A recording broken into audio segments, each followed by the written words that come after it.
नमस्कार भाऊ. नमस्कार. कुठे आहात भाऊ? मी तर धरणगावला आहे. धरणगाव. केव्हापर्यंत येत आहे? साहेब मी तयार आहे सही करायला, पण आप्पा नाही म्हणताय. काय म्हणताय आप्पा? मग आता पाहतो मी रेकॉर्डिंग वगैरे करचे तर मग बोलता येणार नाही. नाही, काही इशू नाही. रेकॉर्डिंगचा काही इशू नाही. का हो भाऊ, आपण आहे एवढं आपण रेग्युलर कॉन्ट्रॅक्टर असं एवढं थोडी करू शकतो काही. आता पण मी बी साधा माणूस आहे, पण आप्पा हा म्हणतोय हा की बुवा ते 10% वेगळं आणि आम्हाला वेगळं पाहिजे बुवा असं. अहो आता ते 10 मध्ये आटपा ना सगळा विषय. पण ते काम बी अपूर्ण आहे म्हणे. नाही हो आप्पा भाऊ, म्हणे कसं काय अपूर्ण राहील? बिना अपूर्ण राहिल्यावर कामाचे बिल काढले जातील का? बरं काय झालंय की आता 24 तारखेला 25 तारखेला ती जी पेमेंट सिस्टीम ती बंद होऊन जाते. डायरेक्ट 2 महिन्याकरता बंद होऊन जाईल. माझं अडचण ती आहे भाऊ, दुसरं काही तुम्ही समजू शकता, कॉन्ट्रॅक्टर आहे तुम्ही.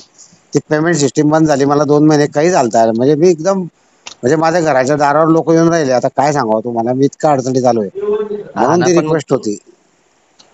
हो ना, पण तुम्ही सांगा ना साहेब. आता भाऊ तुम्ही सांगा ना काय विषय आहे? मग 10% नंतर भरा आणि आपण आमचं काय ते तुम्ही पहा ते काय ते. काय म्हणणं आहे आप्पांचं? किती म्हणणं आहे सांगा ना?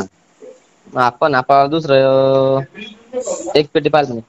नाही हो, एवढे कुठे एवढे थोडी पैसे कमवतो भाऊ आपण. 2 लाख रुपये, 2 सव्वा 2 लाख रुपये थोडी कमवतो तुमच्या 16 लाखामध्ये. एवढे नाही. मग ते गेले दहा आज टक्क्याचे 10% जे नाही, मग ते एनरोल गेले. हा हा आणि त्याने मार्ग पण सांगितला की गावातून सह्या घ्या की बुवा आमचं काम असं तसं ते. 10% जे आहे ना तुमचे, ते 10% ठीक आहे बुवा तुमचं ते हरकत नाही.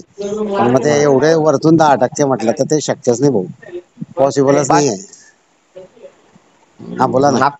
आप्पांना बोलून घ्या ना मग तुम्ही. आपण समोर बोलू, फोनवर बोलणं योग्य नाही ते. हा ठीक आहे, मी बोलतो आप्पांशी.